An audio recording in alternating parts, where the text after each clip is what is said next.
हमारे सर्वशक्तिमान पिता परमेश्वर, हमारे जीवनों के स्वामी, हमारे जीवन के आधार प्रभु और हमारे उद्धारकर्ता प्रभु यीशु मसीह और हमारे जीवन में हमें शांति देने वाले पवित्र आत्मा, आज के प्रातःकाल के समय हम सब नवजीवन इवेंजलिकल चर्च की आराधना में आपका स्वागत करते हैं और तहे दिल से आपको धन्यवाद देते हैं अपने प्रभु यीशु मसीह के लिए, विशेषकर जो हमारे जीवन के प्रारंभ हैं और हमारे जीवन के अंत हैं, और न सिर्फ हमारे जीवन के परंतु सारी सृष्टि के वे आदि हैं और अंत हैं, वे ही अल्फा और ओमेगा हैं, और उनकी जय जयकार हम इस गीत के साथ करते हैं।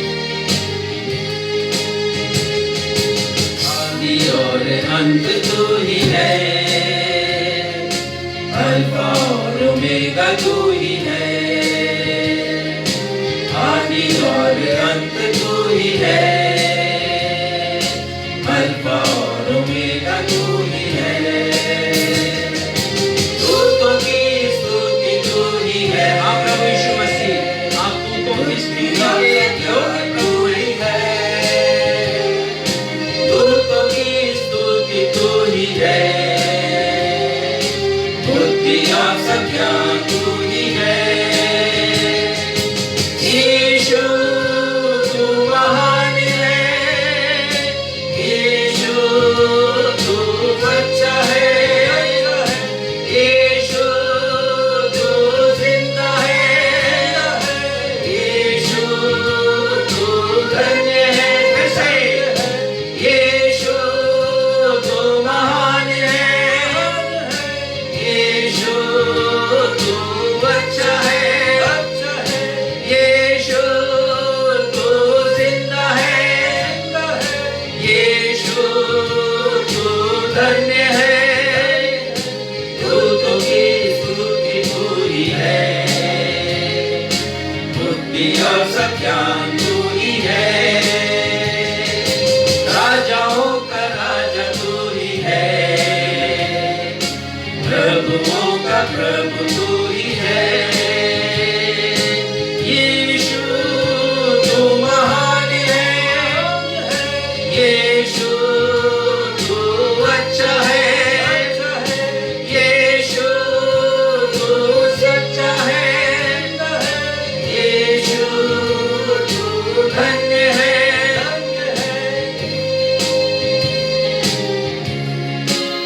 यीशु हमारा खुदा महान है, सच्चा है, जिंदा है, धन्य है, ये हमारा विश्वास है।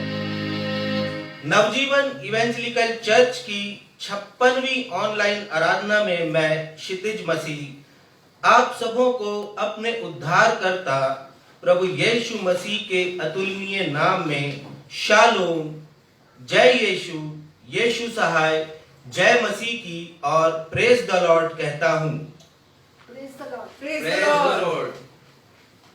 आइए आज की आराधना हम प्रभु यीशु मसीह, परमेश्वर पिता, प्रभु यीशु मसीह और पवित्र आत्मा के नाम से प्रारंभ करें। आज की इस आराधना में मैं आप सबों का स्वागत करता हूं। हम प्रभु यीशु मसीह के नाम में कहें आमीन। आमीन। प्रिय भाई और बहनों, इन दिनों हम प्रभु यीशु मसीह की महानता पर विचार कर रहे हैं। हम सभी के लिए यह कितना ही सुहावना और सुनहरा अवसर था जब हमने नव वर्ष के प्रथम रविवार का प्रारंभ उस संदेश के साथ किया जिसका विषय था प्रभु यीशु मसीह का नाम संपूर्ण सृष्टि में सर्वोपरि एवं सर्वश्रेष्ठ है। आज हमारे पासवान इसी विषय को जारी रखते हुए हम सभी को प्रभु यीशु मसीह की अतुलनीय चारित्रिक विशेषताओं के विषय में बताएंगे। आज के समस्त गीत एवं बाइबल के पाठ प्रभु यीशु मसीह की महानता को प्रकट करने वाले हैं।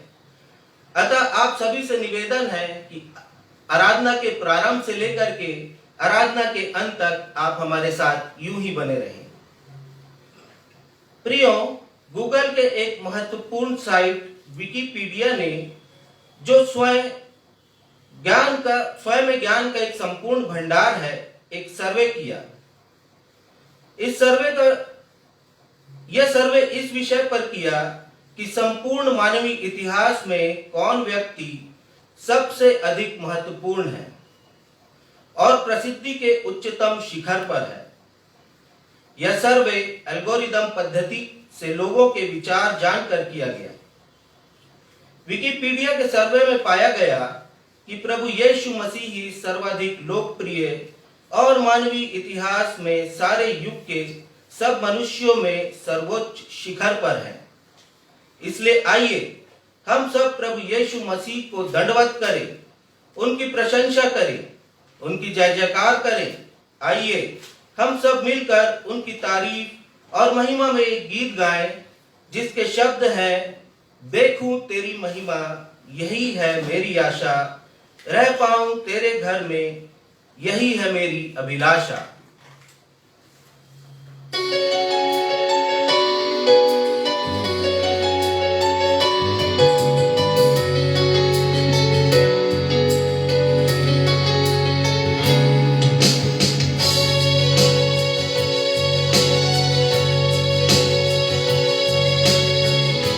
हमारे जीवन की अभिलाषा होनी चाहिए कि हम अपने प्रभु यीशु मसीह की महिमा को देखें। उम्मीद करें हम अपने जीवन में परमेश्वर के वचन में हम उनकी सामर्थ को देखें और ये अभिलाषा हो कि हम उनके साथ साथ संगति कर सकें प्रतिदिन। आइए मिलकर के हम सब इस गीत को गाएं, जिसके शब्द हमारे हृदय को स्पर्श करते हैं।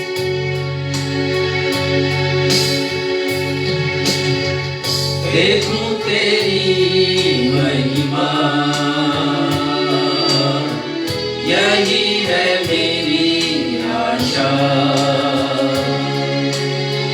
रह पाऊं तेरे घर में, यही है मेरी अभिलाषा। आराधना तेरी हो, आदर महिमा स्तुति धन्यवाद, सामर्थ और सर्वाधिकार प्रभु तेरा है, यीशु तेरा है, प्रभु तेरा है।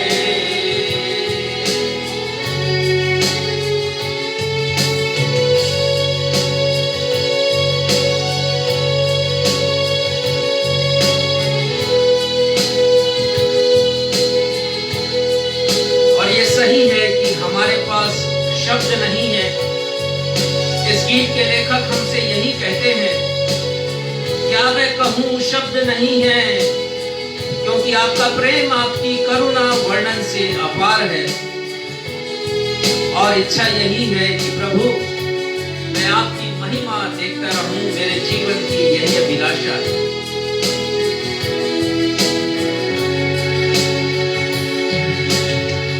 क्या मैं कहूँ शब्द नहीं है, करुणा तेरी है वर्णन से अपार। क्या मैं कहूँ शब्द नहीं है, करुणा तेरी है वर्णन से अपार। बस देखता रहूं तेरी महिमा, बन जाऊं तेरे समान। बस देखता रहूं तेरी महिमा, बन जाऊं तेरे समान।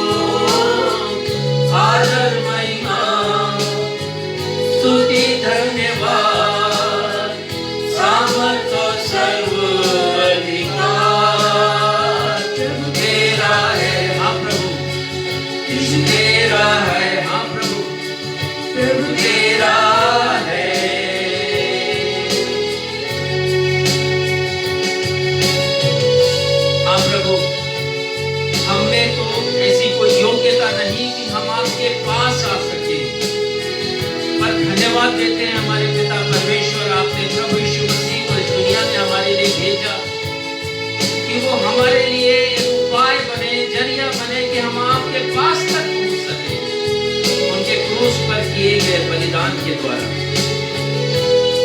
और हमारे पापों की क्षमा के द्वारा।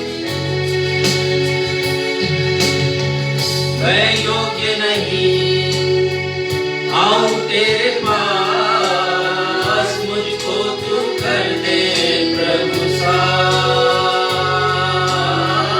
मैं योग्य नहीं आऊं तेरे पास, मुझको तू कर दे प्रभु साथ।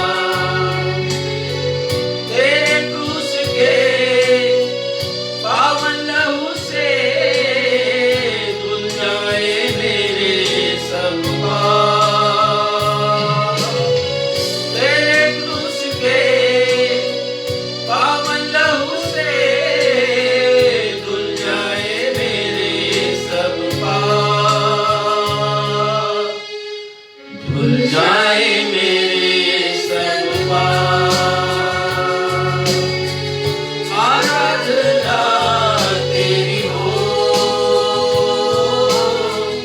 आदर महिमा स्तुति धन्यवाद, सामर्थ और सर्व अधिकार तेरा है, यीशु तेरा है, प्रभु तेरा है, तेरा है, यीशु तेरा है, प्रभु तेरा है।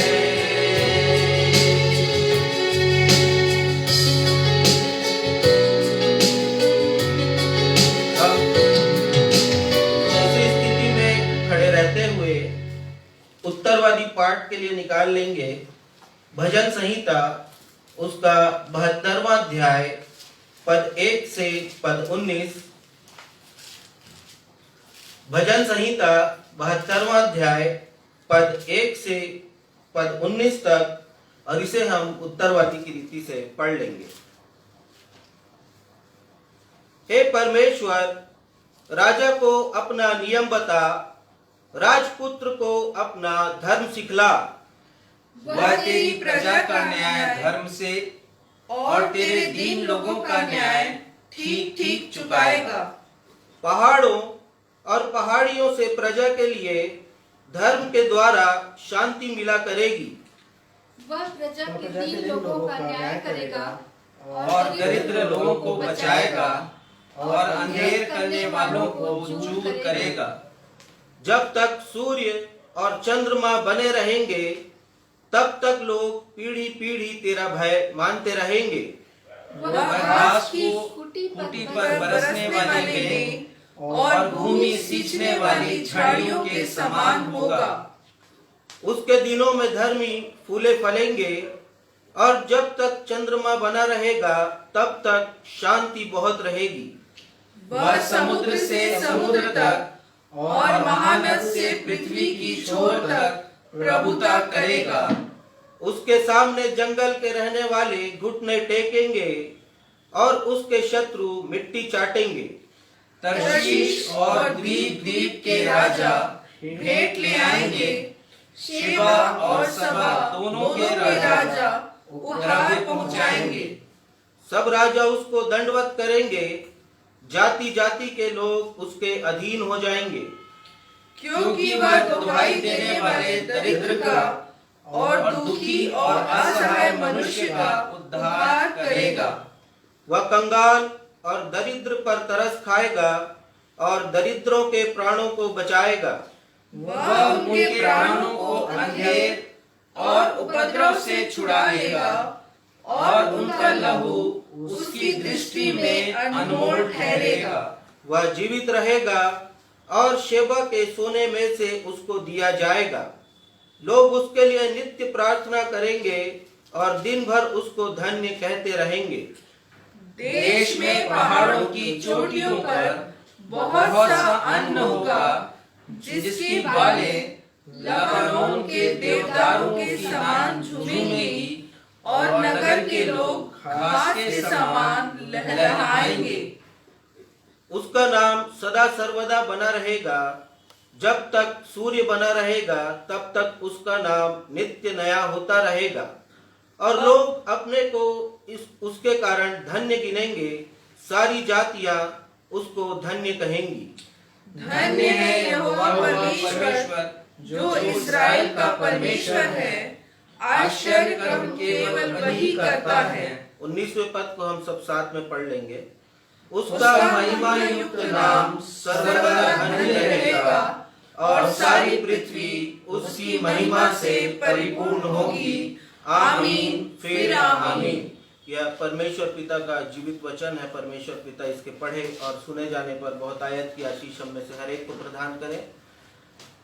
अब अवसर होगा कि हम अपने पास्टर इंचार्ज से सूचनाएं सुन लेंगे। सूचनाओं के पश्चात वे मध्यस्थता की प्रार्थना में हमारी अगुवाई करेंगे। यदि आपके पास कोई विषय है और आप चाहते हैं कि हम आपके लिए प्रार्थना करें, तो आप फेसबुक के कमेंट बॉक्स में जा करके अपने प्रार्थना निवेदन हमसे शेयर कर सकते हैं। हम निश्चित तौर पर आप लोगों के लिए प्रार्थना करेंगे।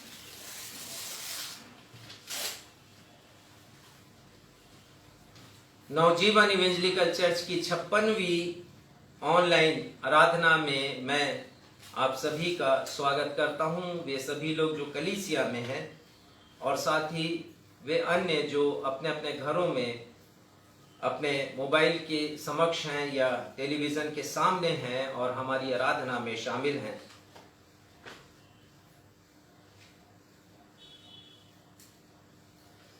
भाई चित्रसेन, जिनके लिए हम प्रार्थना कर रहे थे, और वो बिलासपुर शहर के एक झुग्गी बस्ती में रहते हैं, स्लम में रहते थे कहना चाहिए। कैंसर से पीड़ित थे और उनका स्वर्गवास हो गया। हम उनकी सेवाओं के लिए जो उन्होंने नवजीवन इवेंजलिकल चर्च के लिए की है, हम उन्हें धन्यवाद देते हैं। प्रार्थना अनुरोध है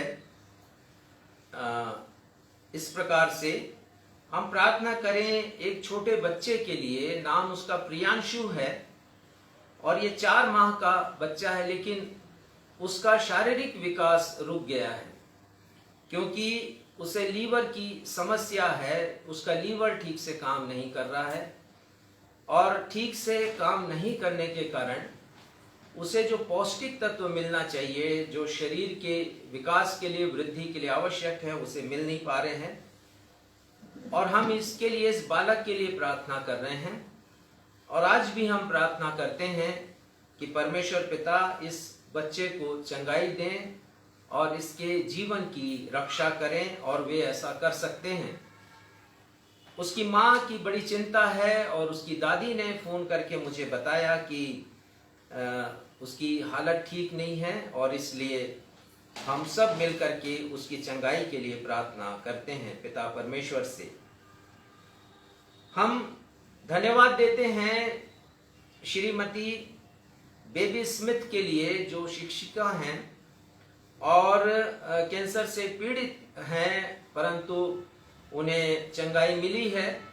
हम परमेश्वर पिता को उनकी इस चंगाई के लिए धन्यवाद देते हैं और प्रार्थना करते हैं कि आने वाले समय में और भी जो उनकी चिकित्सा की जाती इस रोग से पूरी मुक्ति के लिए परमेश्वर पिता अपना अनुग्रह उनके ऊपर बना करके रखें और उन्हें पूर्ण चंगाई प्रदान करें।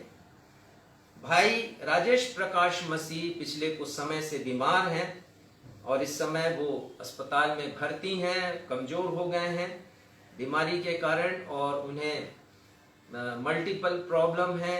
वो टाइफाइड भी है उन्हें, और लंग्स में भी इन्फेक्शन है, और साथ ही ब्लड प्रेशर और शुगर की भी समस्या है। ये दोनों बढ़े हुए हैं। परमेश्वर से हम इनकी चंगाई के लिए प्रार्थना करते हैं। मिसेस निभा जेकब जो भोपाल में रहती हैं और कॉलेज में प्रिंसिपल हैं, उन्होंने अनुरोध किया है कि उनके लिए और उनके परिवार के लिए प्रार्थना की जाए। तो हम उनके लिए और उनके परिवार के लिए प्रार्थना करते हैं। उनके प्रार्थना निवेदन को अपने उद्धारकर्ता यीशु के नाम से परमेश्वर पिता के सिंहासन के समक्ष पहुंचाते हैं। पास्टर बोहरिक जो प्रभु का काम करते हैं, सेवकाई में हैं, पिछले कुछ समय से आर्थिक परेशानियों से वो जूझ रहे हैं। उन्होंने निवेदन किया है कि उनके लिए प्रार्थना की जाए ताकि आर्थिक कठिनाइयां उनके परिवार में हैं वो दूर हो सके। श्रीमती प्रमीला साहू जो नवजीवन सेवा समिति की सहायता करती हैं आर्थिक रूप से, उनका स्वास्थ्य पहले से बेहतर है। अपोलो में वो चिकित्सा करवा रही हैं। हम उनकी पूर्ण चंगाई के लिए परमेश्वर से विनती करते हैं। डॉक्टर आर के जितपुरे, उनके पांव में स्वेलिंग है और वो भी क्रॉनिक डायबिटीज से पीड़ित हैं। हम प्रार्थना करें परमेश्वर से कि परमेश्वर पिता उन्हें चंगाई दे। परमेश्वर के वचन को बहुत ध्यान से सुनते हैं, बड़ा लगाव है उन्हें, और हम उनके निवास स्थान में जाते हैं, उनके लिए प्रार्थना करते हैं। नवजीवन सेवा समिति के वो सपोर्टर हैं, हम उन्हें धन्यवाद देते हैं उनकी सहायता के लिए और उनकी चंगाई के लिए प्रार्थना करते हैं। बहन निर्मला इन दिनों यातना की घड़ी से गुजर रही हैं, सताव का सामना करना पड़ रहा है।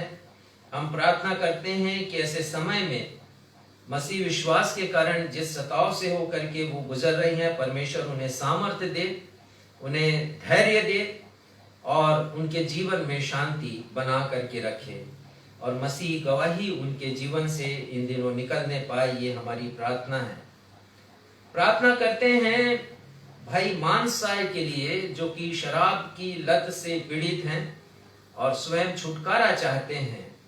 और हमारा विश्वास है कि प्रभु यीशु मसीह पर विश्वास रखने से ये गंदी लत भी उनके जीवन से जा सकती है। प्रार्थना करें कि ये विश्वास उनके जीवन में आए और शराब की लत से, बुरी लत से उन्हें छुटकारा मिल सके। बहन तेरस के लिए हम प्रार्थना करते हैं। उन्हें बुरे स्वप्न आते हैं। परमेश्वर पिता उनके जीवन के ऊपर अपनी आशीष दे, अपना मार्गदर्शन प्रकट करे उनके जीवन में कि ये स्वप्न समाप्त हों और वो परमेश्वर की आशीषों को अपने स्वप्नों में देख सकें। हम प्रार्थना करते हैं भाई अविनाश के लिए और उनकी बहन अंजलि के लिए, जबकि ये चाहते हैं कि आने वाले समय में PGDCA का कोर्स करें, तो परमेश्वर पिता इनकी सहायता करे और ये उस कंप्यूटर प्रोग्राम में शामिल हो सकें। आने वाले रविवार को 17 जनवरी आने वाले रविवार को प्रभु भोज की आराधना संपन्न की जाएगी। आप सभी से निवेदन है, क्योंकि ऑनलाइन सर्विस के कारण हमने प्रभु भोज की आराधना या सेवकाई को सीमित किया है, महीने में एक ही बार हम इसे कर रहे हैं। तो आप सभी से अनुरोध है कि आप पहले से तैयारी कर लें। आपको क्या क्या तैयारी करनी होती है इसका निर्देश हम आपको पहले भी दे चुके हैं और इस बार भी हम देंगे। तो आपसे अनुरोध है कि आप तैयार होकर के आए। 17 जनवरी की आराधना में प्रभु भोज की सेवकाई हमारी कलीसिया के द्वारा दी जाएगी। इसके साथ ही साथ यदि आप में से कोई वृद्ध हो और कलीसिया आने में असमर्थ, तो वैसे भी कलीसियाएं बंद हैं, लेकिन यदि कोई ऐसा हो जो घर पर प्रभु भोज की सेवा को लेना चाहता है, तो मुझसे संपर्क करें, मुझे फोन करें, मुझसे बात करें और फिर हम समय निर्धारित करेंगे और आपके घर में हम अवश्य विजिट करेंगे और प्रभु भोज की सेवा हम आपको भी देंगे और कभी आपको इस सेवकाई से वंचित हम नहीं रखेंगे। दिनांक 13 जनवरी को देवर बोर्ड की कलीसिया में 9 वर्ष की आराधना हम करेंगे। तो आप प्रार्थना करें कि वो आराधना परमेश्वर के नाम के को महिमा दे सके और प्रभु यीशु मसीह को महिमा के उच्चतम शिखर पर ले जा सके। सारी तैयारियां जो देवर बोर्ड की कलीसिया करती है, इस संदर्भ में परमेश्वर पिता उसे आशीषित करें। एक और अनुरोध है मेरा कि हम सब के जीवन में परमेश्वर पिता अपनी आशीषें भरपूरी से प्रदान करते हैं। हमारे जीवन में, हमारे परिवारों में प्रभु खुशियां लाते हैं, खुशियों के अवसर हमें प्रदान करते हैं। मेरा आपसे अनुरोध है कि हम उन खुशियों को बांटें उन लोगों के साथ जिनके जीवन में इस प्रकार की खुशियां नहीं है, जो वंचित हैं इन खुशियों से। उन लोगों के साथ जिनके पास इतना पैसा नहीं होता कि वो अपना जन्मदिवस मना सकें, उनके पास इतना पैसा नहीं होता या इतना ज्ञान भी नहीं है कि वो अपने विवाह की वर्षगांठ को मना सके या किसी अन्य प्रकार की खुशी को वो मना सके। आपसे अनुरोध है कि जब आप इन खुशियों को मनाएं तो जरा उन चेहरों को भी याद रखें जो वंचित हैं, जो दुखी हैं, पीड़ित हैं। प्रभु यीशु मसीह ने कहा कि हमें ऐसे लोगों को उधार देना है जो कभी वापस ना कर सकें। आज के पाठ में हम इस बात को देखेंगे। ये उनकी शिक्षा है। हम उन लोगों को उधार दें, ऋण दें जो वापस ना कर सके, तो कौन करेगा हमें वापस। और परमेश्वर का वचन नीति वचन 19:17 में यह कहता है कि जब हम ऐसे जरूरतमंदों को देते हैं, ऋण स्वरूप हम उन्हें देते हैं, हम परमेश्वर को देते हैं। लिखा है कि जो कंगालों पर अनुग्रह करता वो परमेश्वर को उधार देता है। और आगे लिखा है कि वो अपना प्रतिफल किसी भी रीति से नहीं खोएगा। हमें प्रतिफल मिलेगा, परमेश्वर देंगे।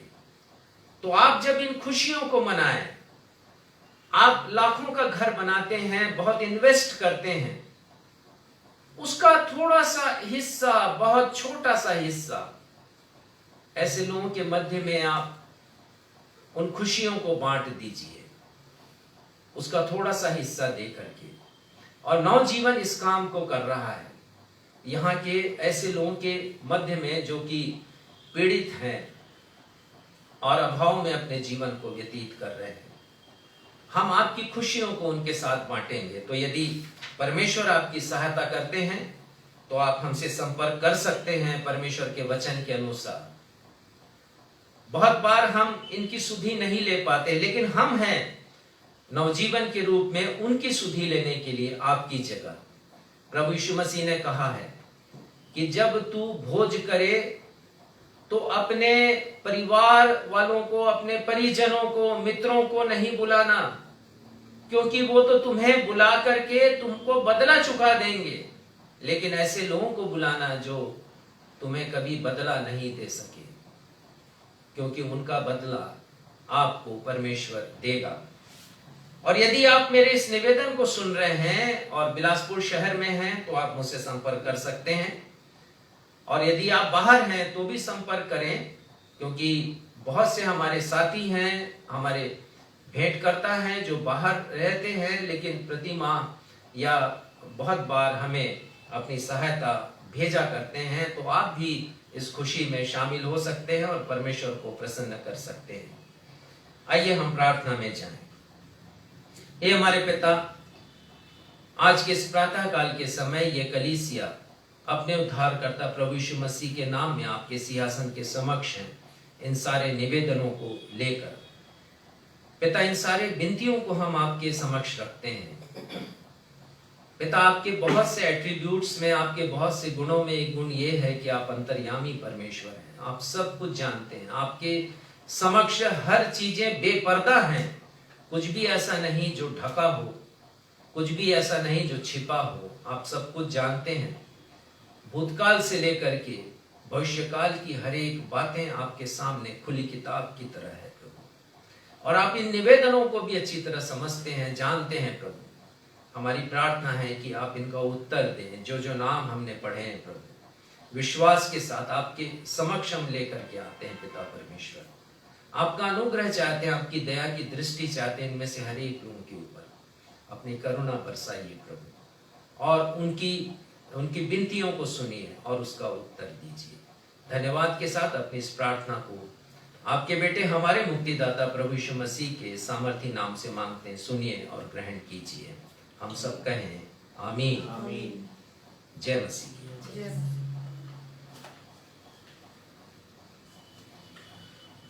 प्रियो, आपने इन विषयों को सुना और मैं आपसे निवेदन करता हूं कि इन विषयों को आप अपने व्यक्तिगत प्रार्थनाओं में, पारिवारिक प्रार्थनाओं में निरंतर उठाइए, क्योंकि यदि हम सब मिल करके इन विषयों के लिए प्रार्थना करेंगे तो प्रभु निश्चित तौर पर हमारे विश्वासों को पूरा करेंगे इन प्रार्थनाओं को सुनकर। अब समय होगा कि हम अपने परमेश्वर प्रदत्त आशीषों को स्मरण करते हुए अपनी भेंटों को और धन्यवादी भेंटों को परमेश्वर के चरणों में अर्पित करें। और इस अवसर पर हम मिलकर एक गीत गाएंगे जिसके बोल हैं, गिन गिन कर स्तुति करूं बेशुमार तेरे दानों के लिए, तूने अब तक संभाला मुझे अपनी बाहों में लिए हुए।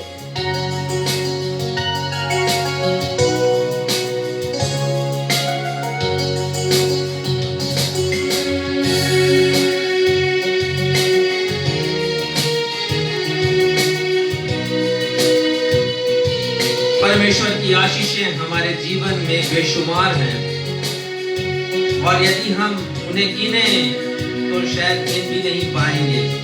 इतनी आशीषें हर पल हर क्षण हमें अपनी आशीषों से लबरेज करते हैं हमारे पिता परमेश्वर। तो आइए हम अपनी भेंटों को अर्पण करें गीत के शब्दों के साथ, गिन गिन के स्तुति करो।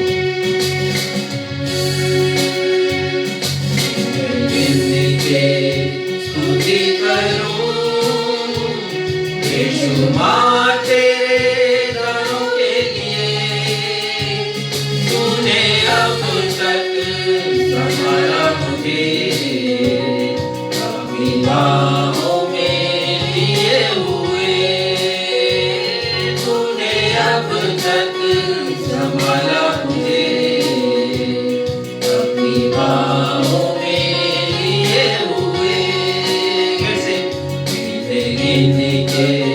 स्तुति करूं बेशुमार तेरे दानों के लिए, तूने अब तक संभाला मुझे अपनी बाहों में लिए हुए, तूने अब तक संभाला मुझे अपनी बाहों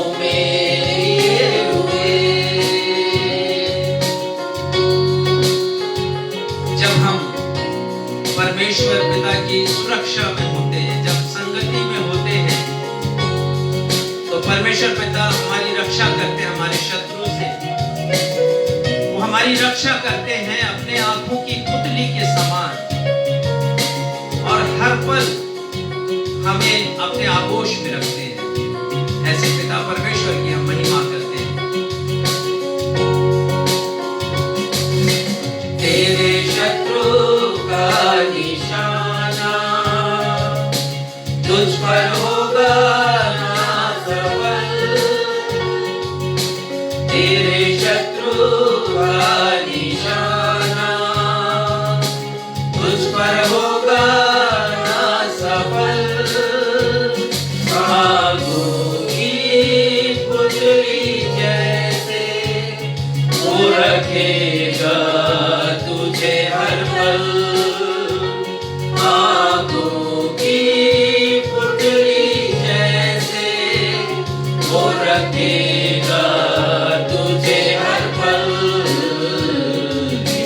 गिन गिन के स्तुति करूं बेशुमार तेरे दानों के लिए, तूने अब तक संभाला मुझे अपनी बाहों में लिए हुए, तूने अब तक संभाला मुझे अपनी बाहों में लिए हुए, अपनी बाहों में लिए हुए, अपनी बाहों में लिए हुए।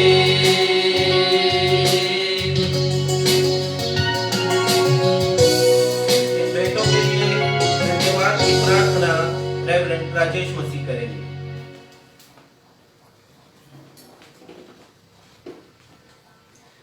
आइए इन भेंटों के लिए अपने पिता परमेश्वर को हम धन्यवाद दें।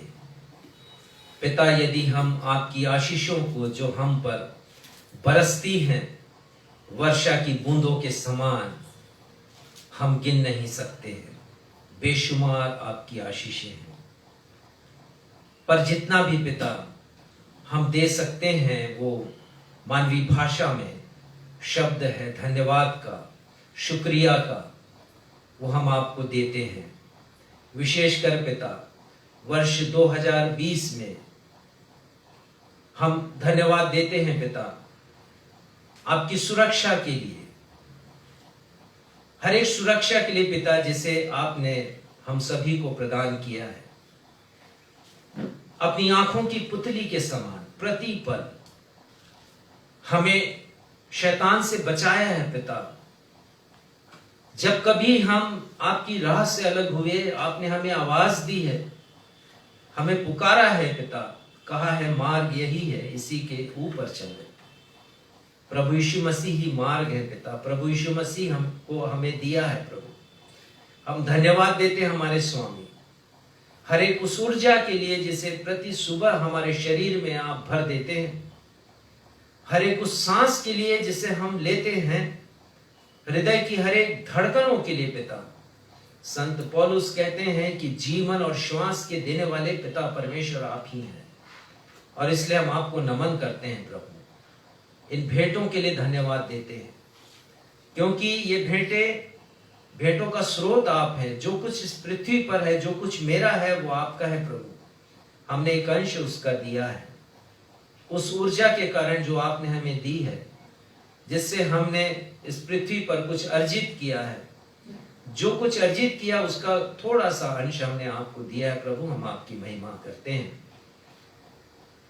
प्रार्थना करते हैं पिता कि जिन जिन हमारे भाइयों और बहनों ने अपना हाथ बढ़ाया है इस भेंट को देने के लिए, आप उन्हें आशीषित करें। साथ ही हमारे वे सारे प्यारे भाई बहन जो अपने घरों पर हैं, लेकिन जिनके मन में आपने ये इच्छा डाली है कि वे भी आपकी सेवकाई के लिए दे सकें, अपनी भेंटों को दे सकें पिता, हम प्रार्थना करते हैं कि जो आशीष आप हमें देना चाहते हैं वही आशीष आप उन्हें भी प्रदान करें प्रभु, और होने दीजिए कि उनके हर एक जरूरतों को आप पूरा करें। हम आपके नाम की महिमा करते, आपका गुणानुवाद करते हुए अपनी इस प्रार्थना को आपके बेटे हमारे उद्धारकर्ता प्रभु यीशु मसीह के नाम से मांगते हैं। सुनिए और ग्रहण कीजिए। हम सब कहें आमीन।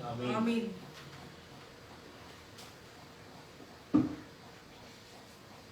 समय होगा पवित्र शास्त्र से पाठों के पठन का। पहला पाठ जो पाया जाता है पुराने नियम से यशाया नबी की किताब, उसका 42वां अध्याय पद 1 से पद 4। यशाया 42 पद 1 से पद 4, और इसे पढ़ने में हमारी अगुवाई श्रीमती आकांक्षा मसीह करेंगी। दूसरा पाठ जो नए नियम से पाया जाता है पहला पत्रस 2 अध्याय पद 19 से पद 24। पहला पत्रस अध्याय 2 पद 19 से पद 24, और इसे पढ़ने में हमारी अगुवाई श्रीमती बीना मसीह करेंगी।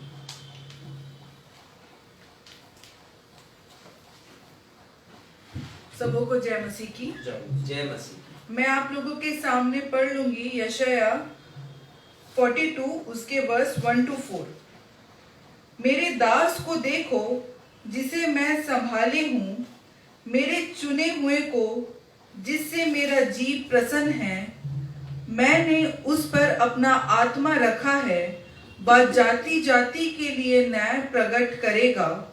ना वह चिल्लाएगा और ना ऊंचे शब्द से बोलेगा, ना सड़क में अपनी वाणी सुनाएगा। कुचले हुए नरकट को वह ना तोड़ेगा और ना टिमटिमाती बत्ती को बुझाएगा। वह सच्चाई से न्याय चुकाएगा, वह ना थकेगा और ना हियाव छोड़ेगा, जब तक वह न्याय को पृथ्वी पर स्थिर न करे। वह द्वीपों के लोग उसकी व्यवस्था की बाट जोहेंगे। परमेश्वर अपने पढ़े हुए वचन पर आशीष दे। हम सब कहें आमीन। आमीन। आमीन।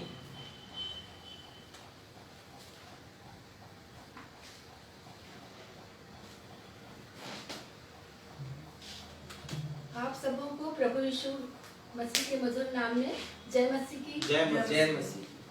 हम धर्मशास्त्र से निकाल लेंगे नए नियम से पहला पत्रस उसका 2 अध्याय पद 19 से 24 पद तक। यहाँ पर इस प्रकार लिखा है, क्योंकि यदि कोई परमेश्वर का विचार करके अन्याय से दुख उठाता हुआ क्लेश सहता है तो यह सुहावना है। क्योंकि यदि तुमने अपराध करके घूसे खाए और धीरज धरा तो इसमें क्या बड़ाई की बात है। पर यदि भला काम करके दुख उठाते हो और धीरज धरते हो तो यह परमेश्वर को भाता है और तुम इसी के लिए बुलाए भी गए हो, क्योंकि मसीह भी तुम्हारे लिए दुख उठाकर तुम्हें एक आदर्श दे गया है कि तुम भी उसके पद चिन्हों पर चलो। न तो उसने पाप किया और न उसके मुंह से छल की कोई बात निकली। वह गाली सुनकर गाली नहीं देता था और दुख उठाकर किसी को भी धमकी नहीं देता था, पर अपने आप को सच्चे न्याय के हाथ में सौंपता था। वह आप ही हमारे पापों को अपनी देह पर लिए हुए क्रूस पर चढ़ गया, जिससे हम पापों के लिए मरकर धार्मिकता के लिए जीवन बिताएं। उसी के मार खाने से तुम चंगे हुए हो। यह परमेश्वर का जीवित एवं सच्चा वचन है। परमेश्वर इसके पढ़े एवं सुने जाने पर हम सबको आशीष प्रदान करें। हम सब कहें आमीन। आमीन। समय हो गया सुसमाचार पाठ के पठन का। आज का सुसमाचार का पाठ जो पाया जाता है लूका रचित सुसमाचार, उसका अध्याय 6 पद 27 से 36 एवं 23वें अध्याय, उसके पश्चात अध्याय 23 पद 33 और 34। पहले पढ़ेंगे लूका अध्याय 6 पद 27 से 36 और उसके पश्चात 23वां अध्याय लूका पद 33 से 34 और हम अपने स्थानों पर सुसमाचार के आधार में खड़े हो जाएंगे।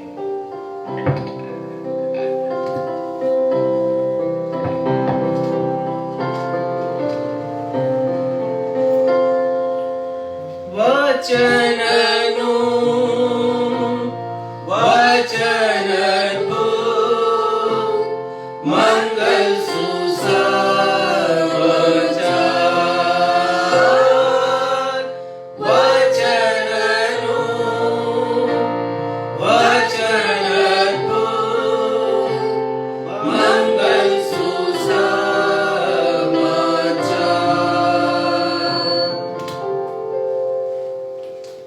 सुसमाचार का पाठ लूका रचित सुसमाचार, उसका 6वां अध्याय पद 27 से लेकर के पद 36 तक। और यहां इस प्रकार लिखा है, परंतु मैं तुम सुनने वालों से कहता हूं कि अपने शत्रुओं से प्रेम रखो, जो तुमसे बैर करें उनका भला करो, जो तुम्हें श्राप दें उनको आशीष दो, जो तुम्हारा अपमान करें उनके लिए प्रार्थना करो, जो तेरे एक गाल पर थप्पड़ मारे उसकी ओर दूसरा भी फेर दे, और जो तेरी दोहर छीन ले उसको कुर्ता लेने से भी नहीं रोक। जो कोई तुझसे मांगे उसे दे, और जो तेरी वस्तु छीन ले उससे न मांग। और जैसा तुम चाहते हो कि लोग तुम्हारे साथ करें, तुम भी उनके साथ वैसा ही करो। यदि तुम अपने प्रेम रखने वालों के साथ प्रेम रखो तो तुम्हारी क्या बड़ाई? क्या पापी भी अपने प्रेम रखने वालों के साथ प्रेम रखते हैं? क्योंकि पापी भी अपने प्रेम रखने वालों के साथ प्रेम रखते हैं। और यदि तुम अपने भलाई करने वालों ही के साथ भलाई करते हो तो तुम्हारी क्या बड़ाई? क्योंकि पापी भी ऐसा ही करते हैं। और यदि तुम उन्हें उधार दो जिनसे फिर पाने की आशा रखते हो तो तुम्हारी क्या बड़ाई? क्योंकि पापी पापियों को उधार देते हैं कि उतना ही फिर पाएं। वरन अपने शत्रुओं से प्रेम रखो और भलाई करो, और फिर पाने की आस ना रखकर उधार दो, और तुम्हारे लिए बड़ा फल होगा और तुम परम प्रधान के संतान ठहरोगे, क्योंकि वह उन पर जो धन्यवाद नहीं करते और बुरों पर दोनों पर कृपालु है। जैसा तुम्हारा पिता दयावंत है, वैसे ही तुम भी दयावंत बनो। एक और स्थल हम निकाल लेंगे, लूका रचित सुसमाचार, इसी सुसमाचार से 23वां अध्याय, उसके 33 और 34 पद को। और यहाँ इस प्रकार लिखा है, जब वे उस जगह जिसे खोपड़ी कहते हैं पहुंचे, तो उन्होंने वहां उसे और उन कुकर्मियों को भी, एक को दाहिनी और दूसरे को बाईं ओर क्रूसों पर चढ़ाया। तब यीशु ने कहा, हे पिता, इन्हें क्षमा कर, क्योंकि ये जानते नहीं कि क्या कर रहे हैं। और उन्होंने चिट्ठियां डालकर उसके कपड़े बांट लिए। ये प्रभु यीशु ख्रिस्त का सुसमाचार है। हे प्रभु यीशु ख्रिस्त, आपके नाम की महिमा हो, और हम सब कहें आमीन। आमीन।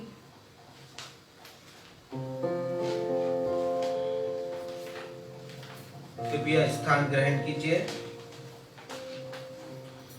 अब हम सभी के लिए अवसर होगा कि हम अपने पास्टर इंचार्ज रेवरेंड राजेश मसीह से संदेश सुन लेंगे। और आज के संदेश का विषय है अतुलनीय चारित्रिक विशेषताओं के कारण प्रभु यीशु मसीह का नाम संपूर्ण सृष्टि में सर्वोपरि एवं सर्वश्रेष्ठ है। Because of matchless conduct, the name of Lord Jesus Christ is preeminent and paramount in the whole universe. परंतु इससे पहले कि हम संदेश सुने, हम सब प्रभु यीशु मसीह की महिमा में एक कोरस गाएंगे जिसके शब्द है, महिमा देंगे तुझको प्रभु, महिमा तुझको, क्योंकि हमारे प्रभु का नाम महान है और सबसे ऊंचा है।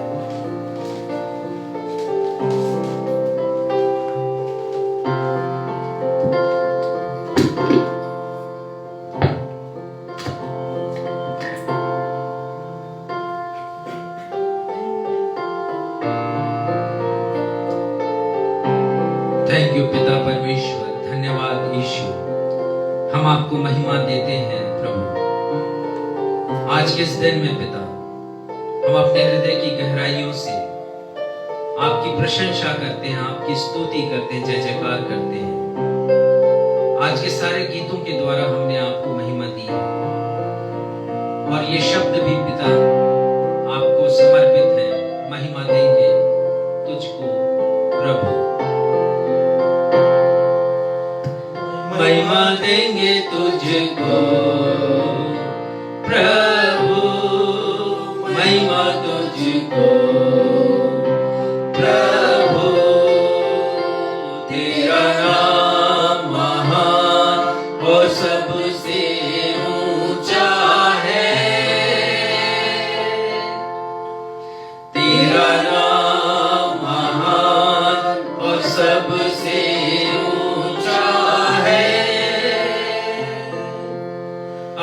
देंगे तुझको प्रभु, आदर तुझको प्रभु, तेरा नाम महान और सबसे ऊंचा है। तेरा नाम महान और सबसे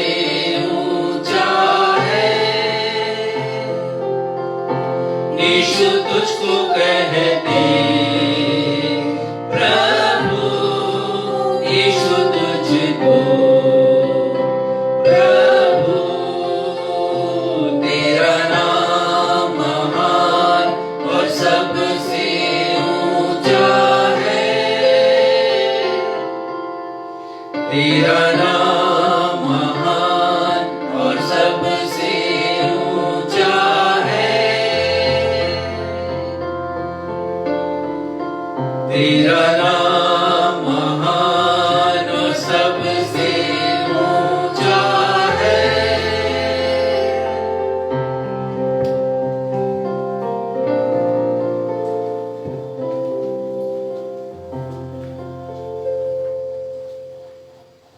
क्रिसमस से पहले मैं एक घर में गया फैमिली विजिट के लिए, और जब आराधना का समय आया तो मैंने देखा कि उस परिवार में बच्चे भी हैं। तो मैं उन बच्चों के साथ आराधना में शामिल हो गया। मैंने पूछा उन बच्चों से प्रभु यीशु मसीह के जन्म के बारे में कि वे क्या जानते हैं। बहुत सी बातों को उन्होंने बताया, पर जब मैंने पूछा कि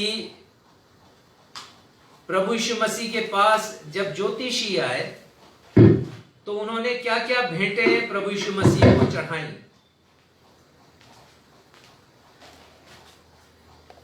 और ये इस सवाल का जवाब उनके पास नहीं था। उनके मध्य में एक छोटा लड़का था 6-7 वर्ष की आयु का, और उसने कहा कि चलो गूगल से पता करते हैं, गूगल में देखते हैं ज्योतिषियों ने क्या क्या भेंटें चढ़ाई। गूगल बड़ा कॉमन हो गया है हम सब की जिंदगी में। कुछ भी जानना है, कुछ भी पूछना है, हम गूगल से पूछते हैं। मैंने भी एक प्रश्न पूछा गूगल से, who is the most popular, who is the most significant person ever lived on earth. कौन ऐसा व्यक्ति है इस पृथ्वी के ऊपर, हम जितना इतिहास मनुष्य का जानते हैं उस इतिहास में कौन ऐसा व्यक्ति है जो सबसे अधिक प्रसिद्ध रहा हो, लोकप्रिय रहा हो और महत्वपूर्ण रहा हो। मेरे इस प्रश्न के पीछे जो मेरी भावना थी वो ये थी कि व्यक्ति जिसने मानवीय इतिहास को सर्वाधिक प्रभावित किया हो, most influential man in history, व्यक्ति जिसका चरित्र उज्जवल रहा हो, बेदाग रहा हो, कोई छींटा ना हो उसके चरित्र के ऊपर, वो व्यक्ति जिसके व्यक्तित्व से और कृतित्व से और शिक्षा से सर्वाधिक लोग प्रभावित रहे हों। और हो सकता है कुछ लोगों को आश्चर्य हुआ होगा उसके उत्तर को सुनकर, और कुछ लोग शायद तैयार होंगे इस उत्तर के लिए। And the answer was Jesus Christ. Google ने उत्तर दिया यीशु मसीह। जैसा क्षितिज ने बताया कि ज्ञान का भंडार कहे जाने वाले विकिपीडिया के अनुसार amongst the top 10 most significant person in history, Jesus is at the number 1 spot। 10 सर्वाधिक महत्वपूर्ण लोगों में, सर्वाधिक लोकप्रिय लोगों में प्रभु यीशु मसीह को प्रथम स्थान पर रखा गया विकिपीडिया के अनुसार।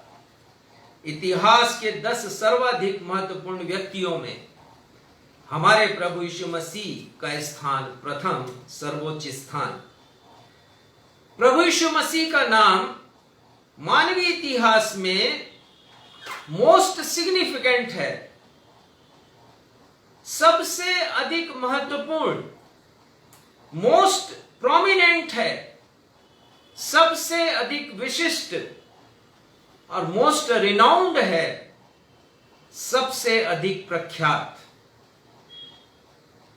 और ये जो परिणाम है जिसे मैं आपके सामने अभी बता रहा हूं, वो कोई मेरा सपना नहीं है या सिर्फ इसलिए कि मैं मसीही हूं और प्रभु यीशु मसीह की तारीफ में मैं कह रहा हूं, ऐसी बात नहीं है। एक सर्वे किया गया, हर युग के लोगों के विचारों को जाना गया और इस पृथ्वी के ढेर सारे महत्वपूर्ण लोगों में से 1000 लोगों का चुनाव किया गया। ये 1000 ऐतिहासिक और विशिष्ट समझे जाने वाले लोगों के व्यक्तित्व एवं कृतित्व का परीक्षण किया गया 2 कंप्यूटर वैज्ञानिकों के द्वारा, विशेषज्ञों के द्वारा। एक का नाम प्रोफेसर स्टीवन स्कीनर और दूसरे का नाम चार्ल्स वार्ड। जो पद्धति अपनाई गई इस चुनाव के लिए उसे कहते हैं क्वांटिटेटिव एनालिसिस। गुणात्मक पद्धति से चुनाव किया गया। और एक और पद्धति है जिसको एल्गोरिथम कहते हैं। एल्गोरिथम के ऊपर आधारित एक गणना है और उसके बारे में कहा जाता है on impact on opinion over time, जिसका मतलब यह है कि भिन्न भिन्न समय के लोगों के विचारों को ध्यान में रखा गया। उन्होंने जिन जिन व्यक्तियों के लिए अपने विचार व्यक्त किए गए और उसका परीक्षण करके 1000 लोगों में 10 ऐसे लोगों को चुना गया जो सर्वाधिक लोकप्रिय और सर्वाधिक महत्वपूर्ण रहे हों, और इनमें प्रभु यीशु मसीह को पहला स्थान दिया गया। और मैं कहूंगा आप सभी से कि हम सब कहें जय मसीह की। जय मसीह। इतना ही नहीं, एक अन्य सर्वे में प्रभु यीशु मसीह को सर्वाधिक शांति प्रिय लोगों की सूची में प्रथम स्थान दिया गया है। विश्व में अभी तक जितने भी अगुवे हुए हैं, नेतृत्वकर्ता हुए हैं, जितने भी धर्मगुरु हुए हैं, जितने भी प्रख्यात लोग हुए हैं, उन सभी में सर्वाधिक शांति प्रिय लोगों की सूची में प्रभु यीशु मसीह को प्रथम स्थान, यहां पर भी प्रथम स्थान है। एक अन्य सर्वे कहता है कि वर्तमान विश्व में प्रभु यीशु मसीह के अनुयायियों की संख्या सन 2015 के आंकड़े के अनुसार 230 करोड़ है। सन 2015 में विश्व की आबादी 7 अरब 30 करोड़ थी, और यदि उसमें से 2 अरब 30 करोड़ प्रभु यीशु मसीह के अनुयायी हैं, इसका सीधा सीधा अर्थ यह है कि करीब 31% लोग, 31% लोग प्रभु यीशु मसीह के विश्व आबादी का 31%, लगभग 1/3, 10 में से 3 से भी ज्यादा लोग प्रभु यीशु को मानते हैं, 100 में 30 से भी ज्यादा लोग। और आज हमारे मनन का विषय है कि प्रभु यीशु मसीह यदि नंबर 1 पे हैं, पहले स्थान पर हैं प्रभु यीशु मसीह, तो वो अपने चारित्रिक विशेषताओं के कारण, चारित्रिक विशेषताओं के कारण अतुलनीय है। चारित्रिक विशेषताओं के कारण, अब शायद मैं ठीक बोला हूं, चारित्रिक अतुलनीय विशेषताओं के कारण प्रभु यीशु मसीह का नाम संपूर्ण सृष्टि में सर्वोपरि और सर्वश्रेष्ठ है। ये आज का विषय है। Because of matchless conduct of Jesus Christ, his name is preeminent and paramount in the whole universe. सारी सृष्टि में प्रीएमिनेंट और पैरामाउंट, मैंने पिछले सप्ताह भी इसकी व्याख्या की थी इन 2 शब्दों की।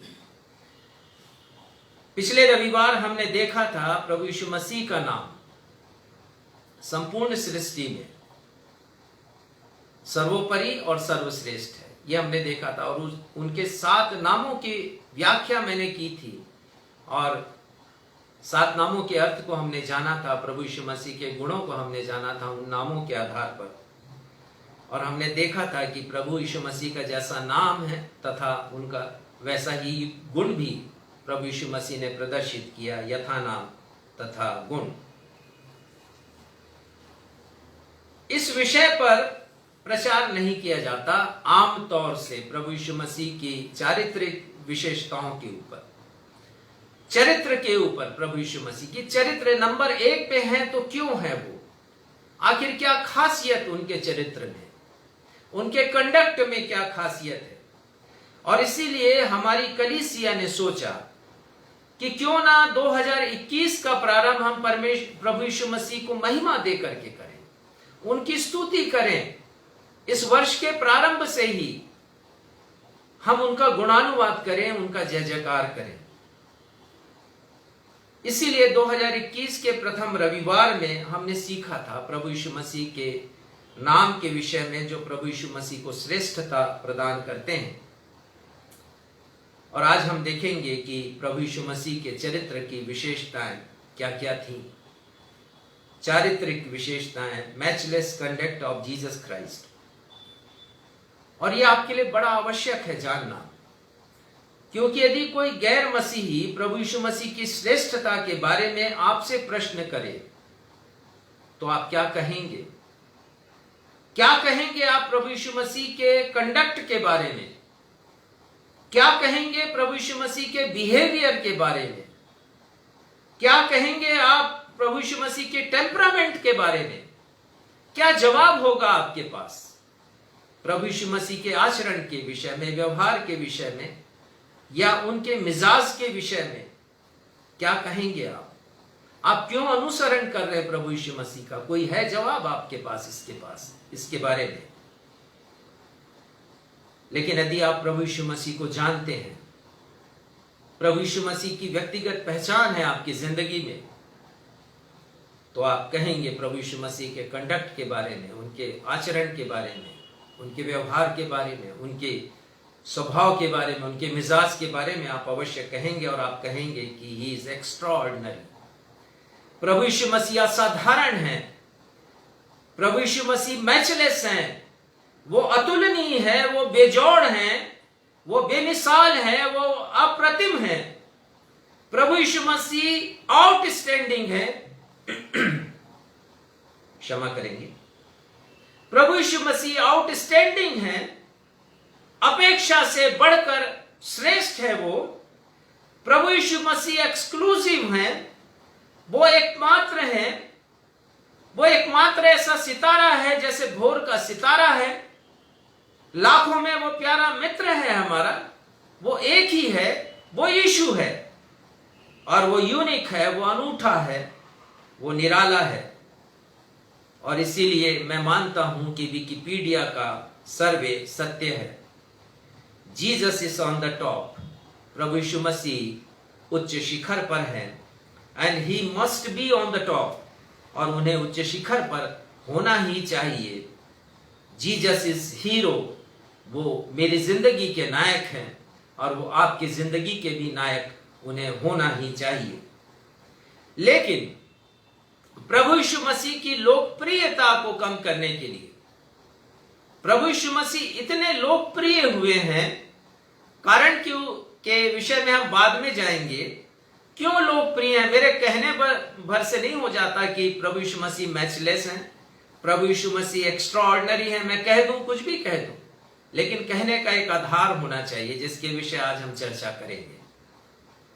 तो प्रभु यीशु मसीह की लोकप्रियता को कुचलने के लिए, दबाने के लिए, सप्रेस करने के लिए, कम करने के लिए हमेशा उंगलियां उठाई जाती रही हैं।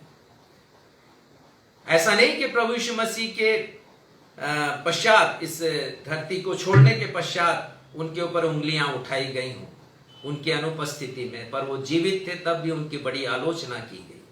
कठोर आलोचना से होकर के प्रभु यीशु मसीह को गुजरना पड़ा, और आज भी ऐसा ही हो रहा है। वर्तमान में मैं चर्चा करूंगा अमेरिकी लेखक डैन ब्राउन के द्वारा लिखी गई एक किताब, जिसके बारे में आपने भी सुना होगा, da Vinci code. Da Vinci code. इस किताब में कहा गया प्रभु यीशु मसीह के बारे में कि यीशु विवाहित थे। उन्होंने मरियम मगदलिनी से विवाह किया था, उनके बच्चे भी उत्पन्न हुए थे, और उनकी पीढ़ी, उनका ब्लड लाइन आज भी मौजूद है। और एक फिक्शन स्टोरी से ये शुरू करते हैं। एक हत्या हुई थी फ्रांस के एक म्यूजियम में, और वहां से ये कहानी प्रारंभ होती, कुछ खोज की जाती है, और फिर ये सारे खोज का विवरण इस किताब में लिखा गया, जिसके ऊपर एक फिल्म भी बनती है। जो किताब लिखी गई सन 2003 में 44 भाषाओं में उसका अनुवाद हुआ है, और लोग इतना क्यूरियस रहे कि 8 करोड़ प्रति बिक चुकी है। मैंने भी इसकी एक प्रति खरीदी है, ये जानने के लिए कि लेखक ने क्या लिखा है प्रभु यीशु मसीह के विरोध में। पर चाहे कोई कुछ भी कहे, प्रभु यीशु मसीह के व्यक्तित्व को, उनके कृतित्व को, उनके चारित्रिक विशेषताओं को, चरित्र की विशेषताओं को कोई भी इंकार नहीं कर सकता। और वही प्रभु यीशु मसीह को श्रेष्ठ बनाती है। उनके समान कोई भी नहीं है। यीशु मसीह तेरे जैसा है कोई नहीं।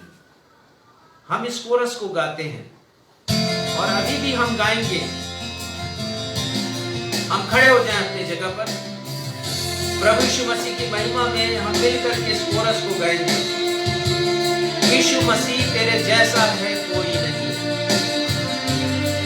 तेरे कदमों में झुके आसमां, तेरे चरणों में झुके आसमां। आसमां जब झुकता है तो हम क्यों ना झुके उनके कदमों में और हम होशन्ना गाएं, उच्च स्थान पर अपने प्रभु यीशु मसीह की प्रशंसा करें, उनकी तारीफ करें।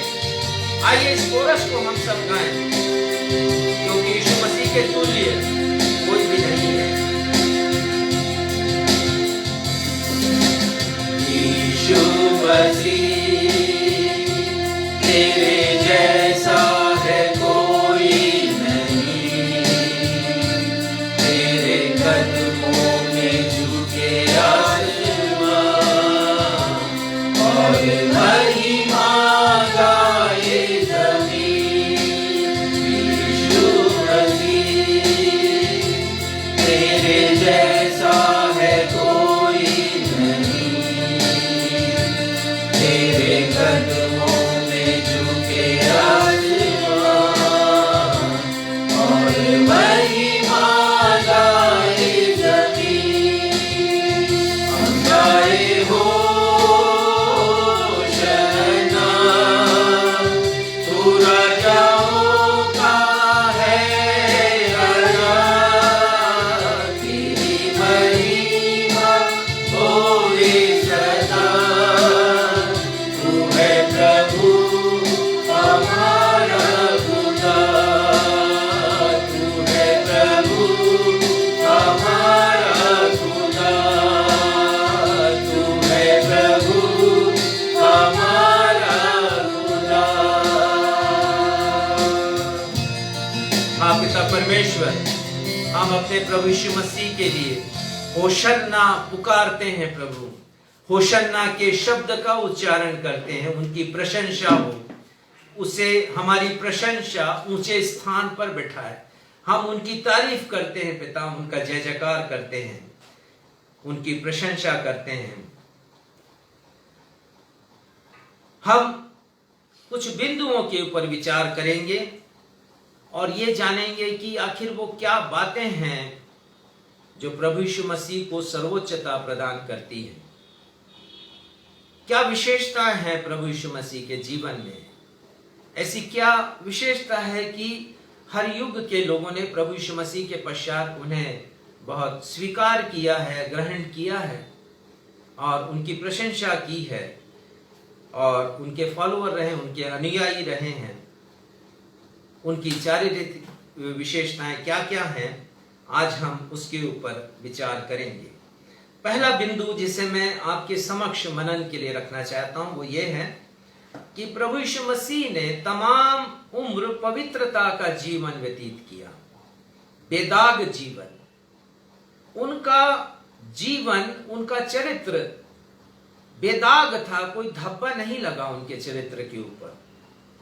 यद्यपि लोगों ने कोशिश की है, डैन ब्राउन व्यक्ति के समान लोगों ने किताबें लिख लिख करके बांटा है, बेचा है, पैसा कमाया है, लेकिन प्रभु यीशु मसीह का जीवन हमसे बातचीत करता है। जब हम सुसमाचारों में, पत्रियों में प्रभु यीशु मसीह के जीवन के विषय में पढ़ते हैं, बाइबल कहती है कि मनुष्य को अपवित्र करने के 3 कारक हैं। 3 factors that defiles human character। मनुष्य के चरित्र को 3 बातें गिराती हैं पाप के गर्त में। और संत यूहन्ना लिखते हैं, पहला यूहन्ना उसके दूसरे अध्याय के 16वें पद में, कि ये बातें संसार की ओर से हैं, अर्थात शैतान की ओर से हैं। वो कहते हैं कि शरीर की अभिलाषा, लस्ट ऑफ द फ्लैश, आंखों की अभिलाषा, लस्ट ऑफ द आईज, और जीवन का घमंड, प्राइड ऑफ लाइफ, ये तीन ऐसी बातें हैं जो मनुष्य को पाप की तरफ धकेलती हैं। लस्ट ऑफ द फ्लैश, शरीर की अभिलाषा, लालसाएं, बुरी इच्छाएं शरीर को पाप की तरफ धकेलती हैं। और आंखों की अभिलाषा, जो कुछ हम देखते हैं नजरों से और उससे जो लालसाएं उत्पन्न होती हैं, लस्ट, वो पाप की ओर मनुष्य को धकेलती हैं। और जीवन का घमंड, जो कुछ हमारे पास है, जीविका का घमंड, जो कुछ हमारी हैसियत है, हमारा पद है, प्रतिष्ठा है, धन है, संपत्ति है, उसका घमंड हमें पाप की ओर धकेलता है। ये तीन कारक हमें पाप में गिराते हैं। और इन तीन बातों के कारण शैतान मनुष्य को परखता है कि वो मजबूत कितना है, और तरह तरह से लोभ दे करके, प्रलोभन के द्वारा उसको लुभाता है और पाप में वो गिराता है, इन तीन फैक्टर्स के द्वारा, कारणों के द्वारा, और पाप में गिराकर वो अपवित्र करता है। मैं चाहूंगा कि प्रभु यीशु मसीह के बारे में आप पढ़ें कि क्या लिखता है इब्रानी का लेखक उनके बारे में। इब्रानी 4 और 15 को पढ़िएगा। इब्रानी 4:15 में प्रभु यीशु मसीह की प्रशंसा में वो लिखते हैं, पढ़िएगा।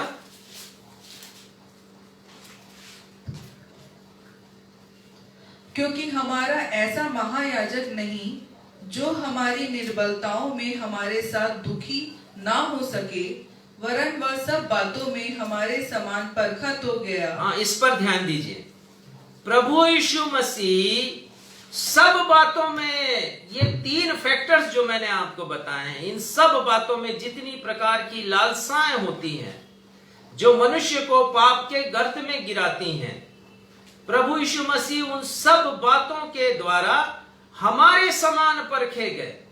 हमारे समान अर्थात मेरे और आपके समान वो परीक्षाएं, पाप की परीक्षाएं जो मेरी और आपकी जिंदगी में आती है, जो हमें परमेश्वर से दूर करके पाप की ओर लेकर के जाती हैं, शैतान की तरफ लेकर के जाती हैं।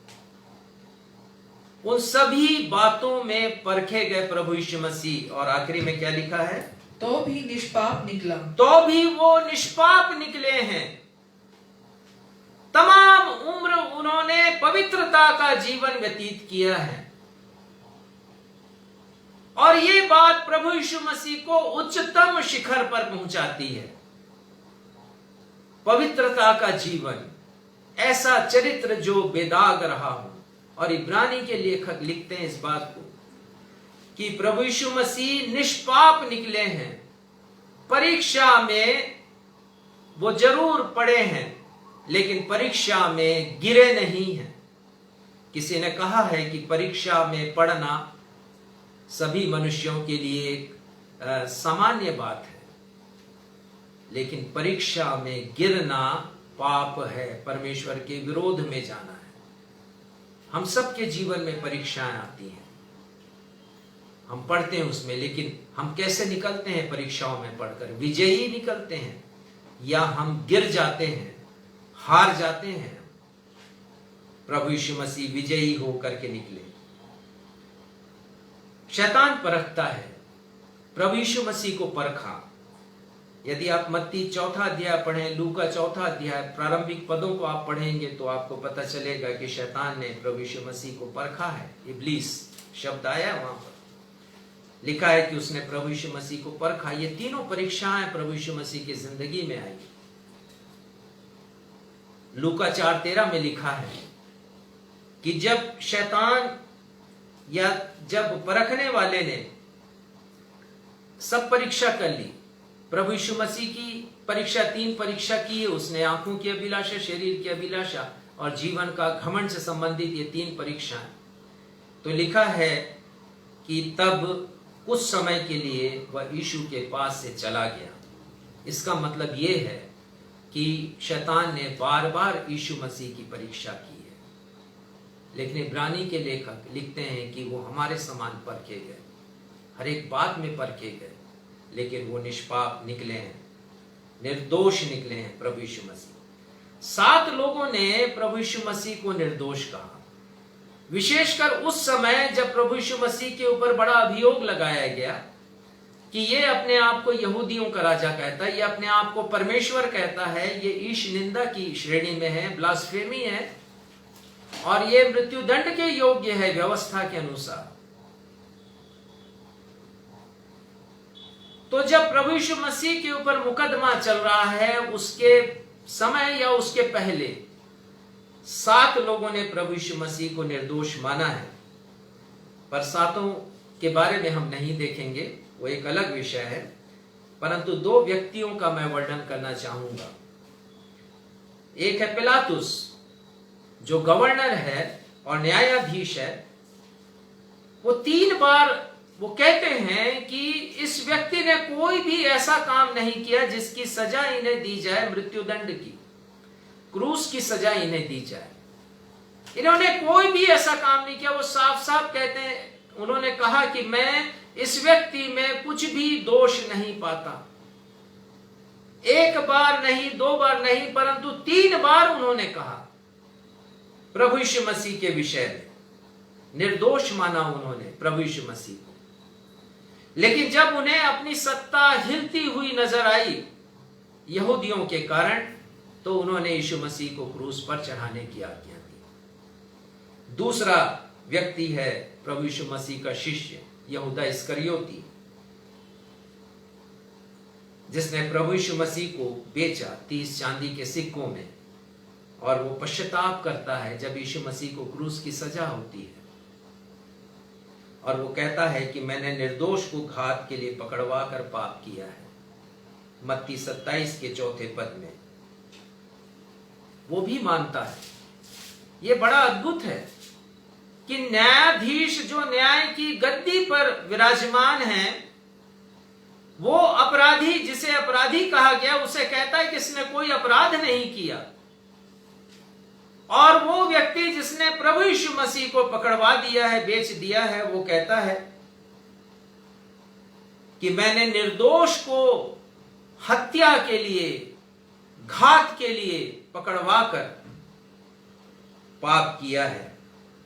और संत पतरस लिखते हैं, जरूर पढ़िएगा, आज हमने पढ़ा है इसे नए नियम की पत्री में से, पहला पतरस 2 अध्याय 22वां पद, प्रभु यीशु मसीह के बारे में क्या कहते हैं। आखिर वो क्या बातें हैं जो प्रभु यीशु मसीह को श्रेष्ठता प्रदान करती हैं।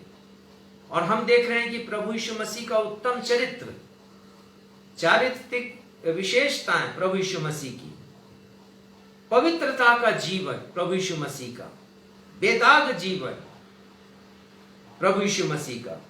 पढ़िएगा। न तो उसने पाप किया और न उसके मुंह से छल की कोई बात निकली। प्रभु यीशु मसीह के विषय वो लिखते हैं कि प्रभु यीशु मसीह ने कोई पाप नहीं किया है, वो निर्दोष थे, पवित्र जीवन उन्होंने जिया। और ऐसा जीवन जिसमें परीक्षाएं हों, मैं और आप उन परीक्षाओं से होकर के नहीं गुजरे हैं जिन परीक्षाओं से होकर के प्रभु यीशु मसीह गए हैं। इसीलिए यदि मैं और आप परीक्षाओं से होकर के गुजरते हैं, विशेषकर उस समय जब शैतान हमें ललचाता, लुभाता है, प्रभु यीशु मसीह जानते हैं उस बात को, और ये भी जानते हैं कि हम कैसे विजयी हो सकते हैं। वो लिखते हैं कि उसने कोई पाप नहीं किया और ना उनके मुंह से छल की कोई बात निकली। 21 पढ़िएगा इसी का। और तुम इसी के लिए बुलाए भी गए हो, क्योंकि मसीह भी तुम्हारे लिए दुख उठाकर तुम्हें एक आदर्श दे गया है। वो कहते हैं कि प्रभु यीशु मसीह ने हमें आदर्श दिया है, वो हमारे रोल मॉडल होना चाहिए। यदि प्रभु यीशु मसीह आपके जीवन के आदर्श नहीं है, यदि वो रोल मॉडल नहीं आपके जीवन के, तो आज ही उन्हें बना लीजिए। संत पतरस लिख रहे हैं, तुम्हें एक आदर्श दे गया है। वो प्रभु यीशु मसीह ने एक आदर्श जीवन हमारे सामने रखा है। कैसे हम इन परीक्षाओं से बच सकते हैं, जिसमें से होकर के वो स्वयं गए और बचे हैं, विजयी होकर के निकले हैं। आगे पढ़िए। क्योंकि मसीह भी तुम्हारे लिए दुख उठाकर तुम्हें एक आदर्श दे गया है कि तुम भी उसके पद चिन्हों पर चलो। कि तुम भी उसके पद चिन्हों पर चलो। आज बहुत से नेता हैं, बहुत से गुरु हैं इस दुनिया में, लाखों फॉलोअर्स हैं, और मैं पढ़ता हूं कि कईयों के तो करोड़ों फॉलोअर्स हैं। लेकिन प्रश्न उठता है कि क्या उनका जीवन वास्तव में आदर्श है? क्या उनका जीवन ऐसा है कि हम उसका अनुसरण कर सकें, उनके अनुयायी बन सकें? बहुत से लोग अपने जीवन के आदर्शों के बारे में बताते हैं और लोग उनका अनुगमन करना शुरू कर देते हैं, लेकिन बाद में पता चलता है कि वास्तव में ये व्यक्ति कैसा था, सच्चा था या झूठा था, सच्चा था या धोखेबाज था। और बाद में लोग ठगा सा महसूस करते हैं कि हमने किस व्यक्ति के ऊपर यकीन किया, हमने किसका अनुगमन किया, किसके अनुयायी बने, हम तो मूर्ख बने हैं। प्रभु यीशु मसीह के पीछे चलिए, उसको फॉलो कीजिए, आप कभी भी मूर्ख नहीं होंगे, बुद्धिमान होंगे। परमेश्वर के वचनों को पढ़िए, इन गवाहियों को पढ़िए। परमेश्वर के वचन में है या मेरे और आपकी जिंदगी में है, उसे बताएं दूसरों को। दूसरी बात जो प्रभु यीशु मसीह को श्रेष्ठता प्रदान करती है कि प्रभु यीशु मसीह का जीवन प्रेम से परिपूर्ण था। प्रेममय जीवन। प्रेम हमेशा क्षमा युक्त होता है। यदि क्षमा नहीं है, यदि क्षमा नहीं कर सकते हम किसी को, तो ये बात भी सच है कि हम उससे प्रेम भी नहीं करते हैं। आज का सुसमाचार का पाठ लूका 6:27 से 36। प्रभु यीशु मसीह की शिक्षाओं ने प्रभु यीशु मसीह को श्रेष्ठता प्रदान की है। उनका प्रेम से भरा जीवन, बैरियों के लिए प्रेम, शत्रुओं के लिए प्रेम, उन हरेक आलोचकों के लिए प्रेम जिन्होंने उनकी कठोर आलोचना की, उन्हें श्राप दिया और उन्होंने शिक्षा दी है। यहां पर हमने पढ़ लिया आज लूका 6:27 पद से आगे। प्रभु यीशु मसीह कहते हैं यहां पर, अपने शत्रुओं से प्रेम रखो। पद 27 में वो कहते हैं, जो तुमसे बैर करें उनका भला करो। पद 28 में वो कहते हैं, जो तुम्हें श्राप दें उनको आशीष दो। जो तुम्हारा अपमान करें उनके लिए प्रार्थना करो। ये अतुलनीय शिक्षाएं हैं, और जो शिक्षाएं उन्होंने दी, उन शिक्षाओं का पालन भी उन्होंने किया। जैसा कहा वैसा जी करके दिखाया, और इसीलिए प्रभु यीशु मसीह श्रेष्ठ हैं, सर्वश्रेष्ठ हैं। क्योंकि हम जानते हैं कि मनुष्य अपनी कमजोरियों के साथ जीता है, चाहे कितना भी बड़ा लीडर क्यों ना हो, कितना भी बड़ा अगुवा क्यों ना हो, और उसके जीवन की कमी, उसके जीवन की कमजोरी उसे पीछे लेकर के जाती है। पर प्रभु यीशु मसीह ने कहा कि जो बैर रखते हैं तुमसे, तुम उनका भला करो। जो तुम्हें श्राप दें तुम उन्हें आशीष दो। जो तुम्हारा अपमान करें उनके लिए तुम प्रार्थना करो। अद्भुत शिक्षा है प्रभु यीशु मसीह जो शिक्षा दी, उसका पालन व्यावहारिक जीवन में उन्होंने किया। कथनी और करनी में कोई फर्क नहीं था। एक और स्थल हमने पढ़ा, लूका उसका 23वां अध्याय 34वां पद, और ये सर्वप्रिय वाक्यांश है जो प्रभु यीशु मसीह ने कहा है। क्षमा मांगी है उन्होंने परमेश्वर पिता से, और उन्होंने कहा, हे पिता इन्हें क्षमा कर। किन्हें क्षमा कर? उन लोगों को क्षमा कर जो उन्हें क्रूस पर चढ़ा रहे।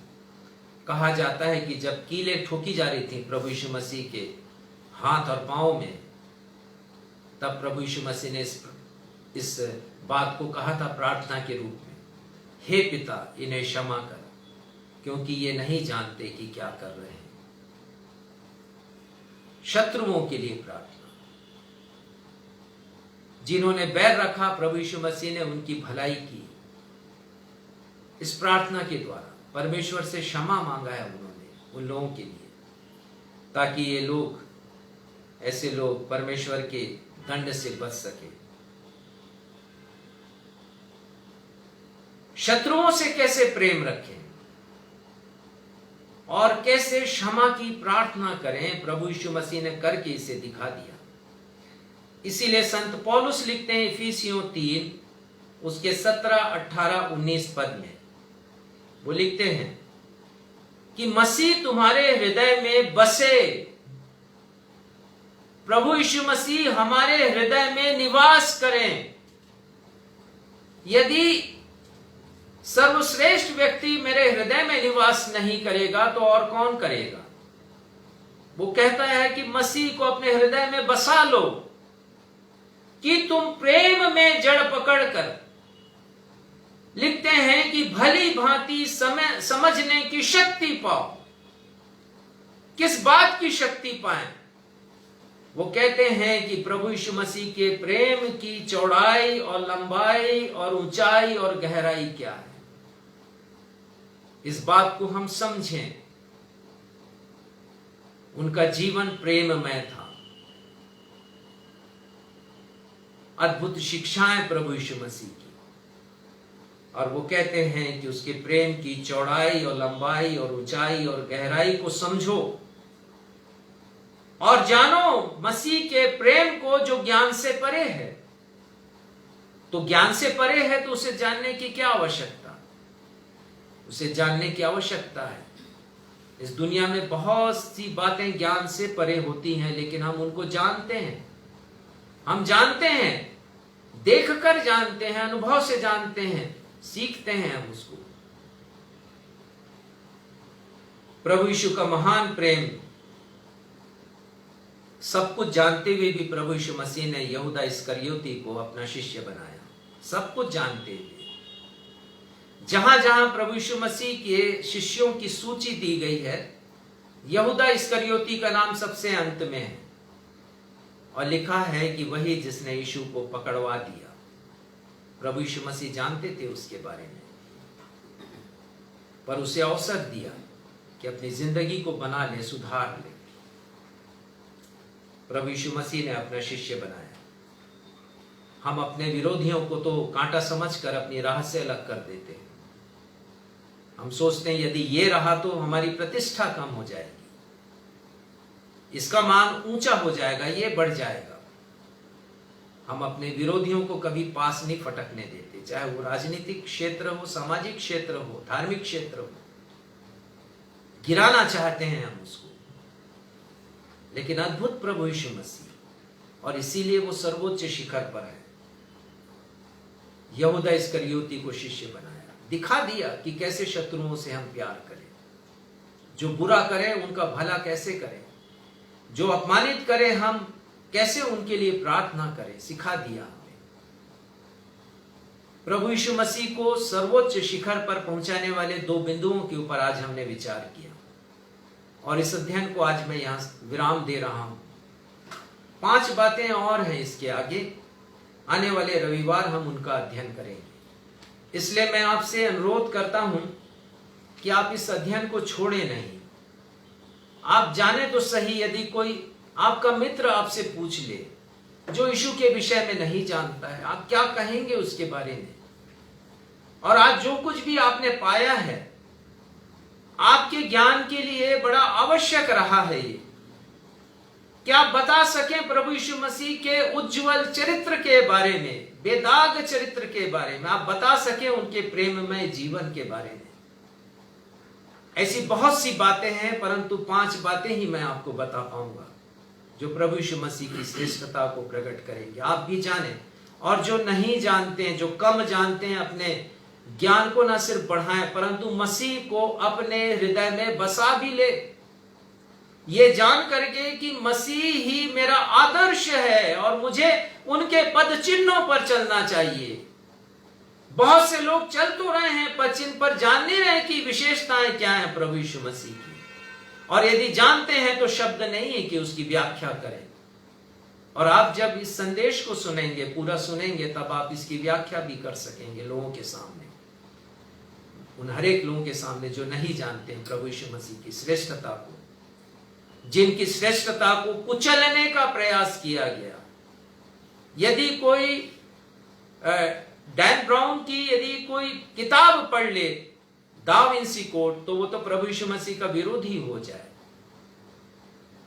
परंतु प्रभु यीशु मसीह के बारे में सत्य बातों को जानिए ताकि आप मुकाबला कर सकें ऐसे हर एक लोगों से जो प्रभु यीशु मसीह को दबाते हैं, उनको कुचलने की कोशिश करते हैं। आइए हम प्रार्थना में जाएं, प्रार्थना में जाएंगे हम, और फिर से इस कोरस को गाएंगे, यीशु मसीह तेरे जैसा है कोई नहीं। उसके बाद प्रार्थना, प्रभु की प्रार्थना और आशीष से आज की इस आराधना को हम समाप्त करेंगे। हृदय की गहराइयों से भर करके गाएं, वास्तव में हमारे प्रभु यीशु मसीह के तुल्य कोई नहीं है, वो अतुल्य नहीं है, अतुल्य है वो। हम गाएं इस गीत, यीशु मसीह तेरे जैसा है कोई नहीं। आप प्रभु, आपके तुल्य कोई भी नहीं है। धन्यवाद देते हैं आप प्रभु यीशु मसीह को हमें दे देंगे।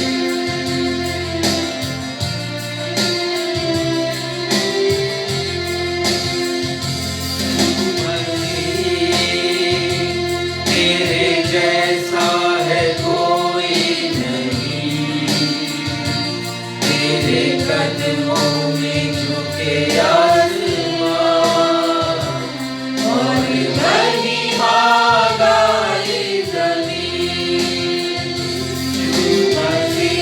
हाँ प्रभु, तेरे जैसा है कोई नहीं, तेरे कदमों में झुके आसमां और महिमा गाए जमीन। हम गाए होशाना, तू राजाओं का है राजा, तेरी महिमा कोई सदा। तू है प्रभु हमारा खुदा, तू है प्रभु हमारा खुदा, तू है प्रभु हमारा खुदा। हाँ पिता परमेश्वर, हम आपको धन्यवाद देते हैं प्रभु यीशु मसीह के लिए, जिसे आपने हम सभी के लिए दे दिया, पूरी मानव जाति के लिए। हम धन्यवाद देते हैं पिता उनके क्रूस पर दिए हुए बलिदान के लिए। अपने प्राण को उन्होंने हमारे लिए दिया कि हमारे प्राण बचाए जाएं। हम धन्यवाद देते हैं पिता आज के इस अध्ययन के लिए कि हमने जाना प्रभु यीशु मसीह के बारे में, जाना पिता कि क्यों वो अपनी महत्ता के सर्वोच्च शिखर पर हैं, सर्वश्रेष्ठ हैं, क्यों वो अग्रगण्य हैं, क्यों वो उत्कृष्ट हैं, क्यों वो विशिष्ट हैं हम सभी के लिए। हमने उनके चरित्र की विशेषताओं के बारे में अध्ययन किया, हमने जाना पिता उनके उज्जवल चरित्र के बारे में। निर्दोष रहे वो, और यदि दोषी हुए तो मेरे और बहुतों के पापों के कारण, जिसे उन्होंने क्रूस पर उस बोझ को उठाया, हमारे पापों के बोझ को। संत पौलुस लिखते हैं कि जो पाप से निष्पाप था, परमेश्वर ने उसे पापी ठहराया कि हम निष्पाप हो जाएं। हम धन्यवाद देते हैं अपने उद्धारकर्ता प्रभु यीशु मसीह के लिए। हम धन्यवाद देते हैं पिता उनके प्रेममय स्वभाव के लिए। हम धन्यवाद देते हैं पिता उनके आइडियोलॉजी के लिए, शत्रुओं के प्रति हमारा रवैया कैसा हो, बैरियों के प्रति, सताने वालों के प्रति हम धन्यवाद देते हैं उनके अद्भुत शिक्षाओं के लिए।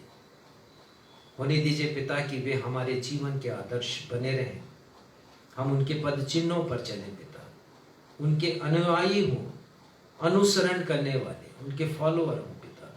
हम आपकी महिमा करते हैं प्रभु अपने प्रभु यीशु मसीह के लिए, और धन्यवाद देते हुए अपने इस विनती को उन्हीं के नाम से मांगते हैं। सुनिए और स्वीकार कीजिए। हम सब कहें आमीन। आमीन। प्रभु की प्रार्थना हम सब मिलकर करेंगे। हे हमारे पिता, आप जो स्वर्ग में हैं, आपका नाम पवित्र माना जाए, आपका राज्य आए, आपकी इच्छा जैसे स्वर्ग में पूरी होती है वैसे इस पृथ्वी पर भी पूरी हो। हमारे दिन भर की रोटी आज हमें दीजिए, और जिस प्रकार हमने अपने अपराधियों को क्षमा किया वैसे हमारे अपराधों को क्षमा कीजिए, और हमें परीक्षा में नहीं लाई बल्कि बुराई से बचाइए, क्योंकि राज, पराक्रम और महिमा सदा आपके हैं। आमीन। आशीष ग्रहण करेंगे। अब हमारे अद्वैत पिता परमेश्वर का प्रेम, हमारे उद्धारकर्ता प्रभु यीशु मसीह का अनुग्रह और शांतिदायक पवित्र आत्मा की सहभागिता में से हर एक के साथ अब से लेकर के हमारे उद्धारकर्ता प्रभु यीशु मसीह के दूसरे आगमन तक हमेशा होती रहे। आमीन। आप सबों को जय मसीह की। जय मसीह।